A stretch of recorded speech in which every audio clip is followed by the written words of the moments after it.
and welcome to Time with Natalie. I'm here today with Jefferson Santos, who's a seven-figure entrepreneur and author. Hi. Hey, how are you? Hey, I'm good, thank you. Awesome. Now, for those who don't know you, can you just share a little bit of background about who you are and what you do? Yeah, sure. I grew up in the Dallas, Texas area with my sister and my mother. And my mother had 3 jobs, worked really, really hard to put food on the table. And I just realized at an early age that I didn't want to have 3 jobs. Usually 3 jobs is for 3 people, you know what I mean? Yeah, absolutely. And went to the U.S. Naval Academy, played football there. I transferred over to Texas Christian University and played football over there. So my background's always been around teamwork. Oh. And when I was 20 years old, I met a mentor of mine. At the time, he was 28, I was 20. He was already a multimillionaire by the age of 28 years old. And I was like, wow, I can learn from a young guy like that. And he not only had the time and the money, but he had the influence and the charisma. You know, he had the stuff that I wanted to be.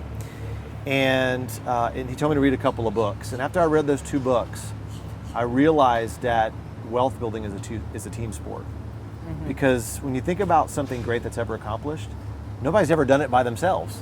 I mean, you think of Oprah Winfrey, and you think of all these projects and going to the moon and all that. You might not see the team, but they're there. You might see them, you know, in front of the camera or around, but that's what doing great things is about. So for me, what I realized as I wanted to be successful, but I kind of didn't know what success was, but then I started kind of eliminating what it wasn't.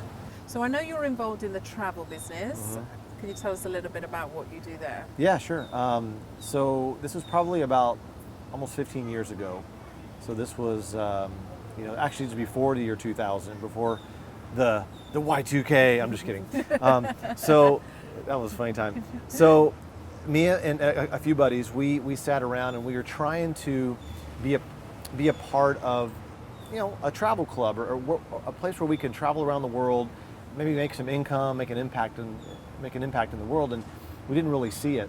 And so this idea kind of came about, and to fast forward to 2005, we said we're going to have to create our own concept because it wasn't out there. We searched far and wide for a place that we can get really good deals on travel. We can, promote it and earn some income, but also have some fulfillment.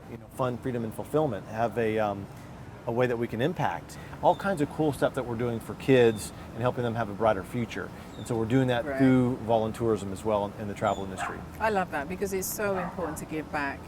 There's so many companies that take, and there's so many people that it's all about the money and it's all about me.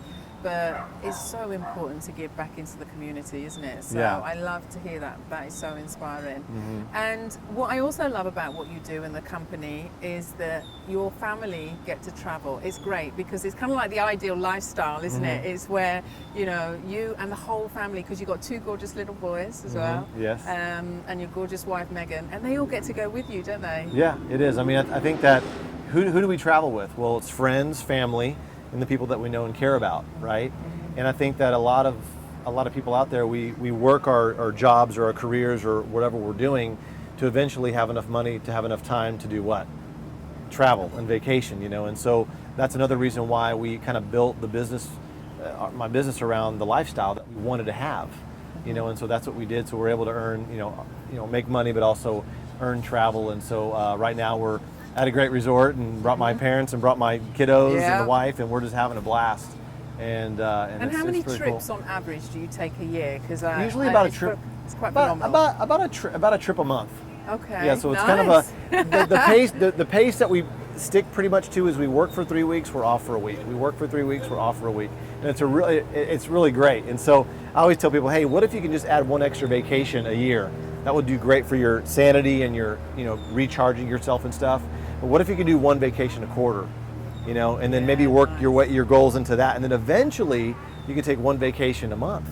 I mean, wouldn't that be cool, right? And so that's what I love to help people do and help them do and realize that it actually is possible. Fabulous. And alongside that, we have your amazing book here, Higher Life Design. Mm-hmm. We have that. Can you share a little bit about what's in this book?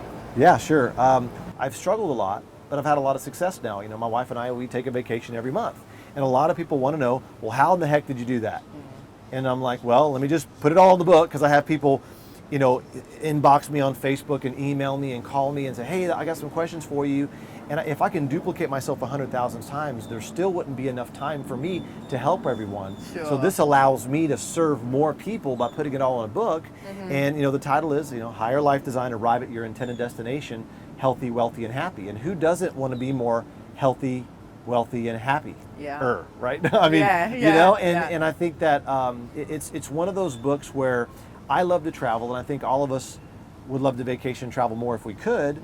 And so it's 3 main parts: takeoff, flight, landing, expectation, preparation, integration. And so I kind of take you on a journey. I'm your tour guide, take you on a journey to help design the life that you truly want. A lot of people, when they get started in whatever they're getting started at, and they want to get to the goal line or the goal, and they're starting over here, well, some people are starting at 50-yard line, if I'm referring to football, or they're starting at the other goal line, or they're starting on the other 20-yard line, even closer. But it all depends on your life experiences, what you've learned, what you've learned from, and mistakes you've learned from, and how can you invest all that into, you know, your next year of living to then help you get to that point even faster. And I think a lot of people, what happens is, you know, let's say they're 30 or 40 years old, they're like, well, I've been doing this for 20 years. Well, really, they've been repeating the same year 20 times versus investing the 19 years of experience into the 20th year. Right? And so it's all about that. So for me, I would always go to these training events and stuff, and I would just be taking notes, you know, and I'm, okay, what else do I need to learn? And even though I wasn't having success, I didn't have that victim mentality of, oh, it's not for me. Because I know a lot of people, what happens is they get trapped in this voice in their head about, man, it's maybe because all these doors are closing, it's really not for me. Well, once again, anything great isn't easy. You know, airplanes fly against the wind. Kites fly against the wind. I mean, that's just how it works. When you watch a movie and there's no conflict, you're not going to be interested in the movie. There's usually conflict that's introduced somewhere in the very beginning part of the movie, and that hero or whoever is the main character is now butting up against the conflict or the enemy the entire time, and so that's what makes it interesting, right? Yeah. And so once again, back to the book here, I've struggled a lot, but I've had a lot of success now. You know, my wife and I, we take a vacation every month. And a lot of people want to know, well, how in the heck did you do that?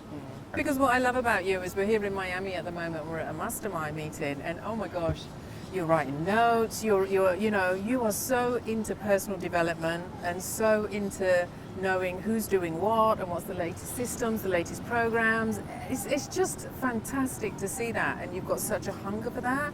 And I think people need that, don't they? You know, because we do get lazy and we do lose that perseverance. We give up after a while and like, oh gosh, this isn't really working. Oh gosh, you know. Yeah, and if we have a little bit of success, the worst thing about success is a little bit. You know, you all of a sudden you get this taste of success. You're like, oh yeah, this is great, and then you just kind of take your foot off the gas pedal, and that's the worst thing someone could do. And so when you start getting a little bit of success, mesh the gas pedal down. I mean, you're at the top of the game. Just keep on doing the same thing. What did you do to get you that success? Keep on doing that. Yeah. You know, until you hit that ceiling, and then you surround yourself with people that can help you get across to the next level. Yeah.